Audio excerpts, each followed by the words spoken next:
Hello and welcome back to All About Community. When we went to break, I told you that I would be talking with Terrance Evans, who's president of the Charles Houston Bar Association, about the role of his parents in getting him to where he is today.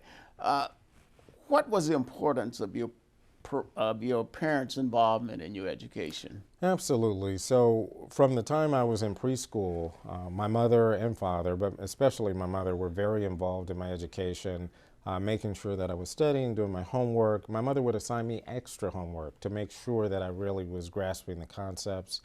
And throughout my education, they were extremely supportive, and they made all kinds of sacrifices to help me get to college. And if it wasn't for them, I would not be in the position that I'm in today. Now, that's so important, and I want the parents to really listen closely to the rest of this interview, because you can see how important it is for parents to be involved in the child's education. Uh, what what was your career goal when you were growing up? Was it to be a lawyer? So growing up, I was always an overachiever. So I wanted to be a lawyer and a doctor. My goal was to become a doctor first. I would find the cure for cancer, and then I would become an entertainment lawyer and hang out with celebrities. After going to college and taking lots of different science courses, I realized that my passion was more with the law. Majored in Africana studies, majored in government, and got a concentration in economics. And I also starred in a number of theatrical productions during my time at Cornell.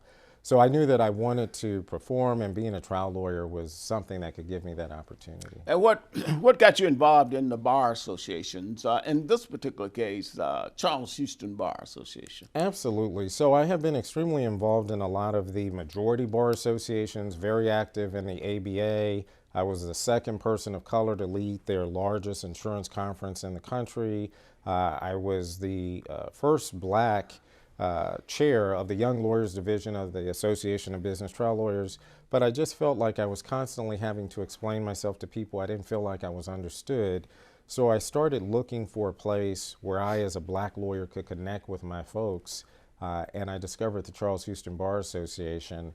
I went to a board meeting. Andrew Houston was president at the time. Yeah, remember that? And he immediately asked me if I would agree to be the general counsel. I did, and the rest is history. I've just been in love and very connected with the organization ever since. Now, Charles Houston is named, Bar Association is named after Charles Hamilton Houston, who is considered to be the father of civil rights. He's a graduate of Amherst College, Harvard Law, and really taught Thurgood Marshall. Uh, what do you see? What is it about Charles Hamilton Houston that motivates you? Sure, it was his passion for civil rights. It was his willingness to fight against adversity at all costs, and also training the next generation. As you mentioned, he helped to train Thurgood Marshall, who went on to be the first black justice on the U.S. Supreme Court. And we're dealing with many of those same issues now. There's an effort in the country to reverse a lot of the great work that Charles Houston and Thurgood Marshall and many others made possible. And so we're trying to exemplify the same passion and energy and dedication that he did today. I listened intently at your inauguration speech, and I tell you, it was fire and brimstone. What were you thinking when you gave that particular speech? I noticed that you gave deference to your parents, and then you talked about some of the things that you wanted to do with Charles Houston Bar Association. Can you give us just a little bit of flavor of what you were talking about? Absolutely. So I grew up in the church. I was a youth minister. My parents have been very So involved. that explained it. Yes, yes, yeah. Well, I'm son of a minister. Yeah, so when I was growing up, I would preach at different revivals that the church would have, and I would preach to the young people and occasionally go to other churches. My parents, unfortunately, were not able to make it. They were both dealing with some health issues, so I wanted them to be a part of it, so I called them, had them on speakerphone. But I have a sense of urgency because I can see what is happening to our country. I can see this concerted effort to reverse civil rights for black people and all people of color. And I feel like we need to act now, and we need to act passionately, and we have to do everything we can to prevent the other side from reversing all the civil rights gains that we achieved in the 60s, the 70s, and beyond. So I was trying to inspire people and also trying to wake people up to let them know that this is something that we have to do now, and we have to do everything we can to try to preserve our democracy. Yeah, and I think that's important.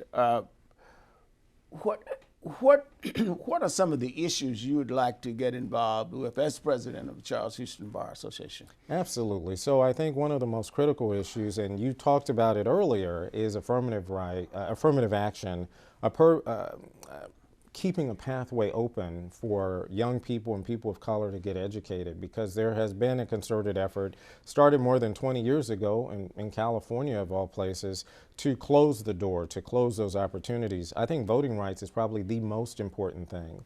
Even though we are blessed to be in the great state of California, where we have a more progressive government, all around the country, in many battleground states that will determine the shape of the Senate and the presidency, there has been a dramatic rolling back of those rights. And why do you think that is? Well, What's driving that? I think the fear is that many folks who are from more conservative circles see that their numbers are dwindling. The population is on the side of progressives. If you look at the U.S. Senate, progressives represent 40 million more people than do conservatives. And so the only way to stop this tide is to deny these folks the ballot box. And I think that is an effort to try to basically support systemic racism and keep that in power. The right to vote, supposedly now protected by the 15th Amendment to the Constitution. But I don't know, because so many ways are being conjured up to really chip away at that. Sorry, we got to go to break, so don't touch that remote. We will be right back. Again, my name is Robert L. Harris. I am your host, and my guest is Terrance Evans. We will be right back for All About Community.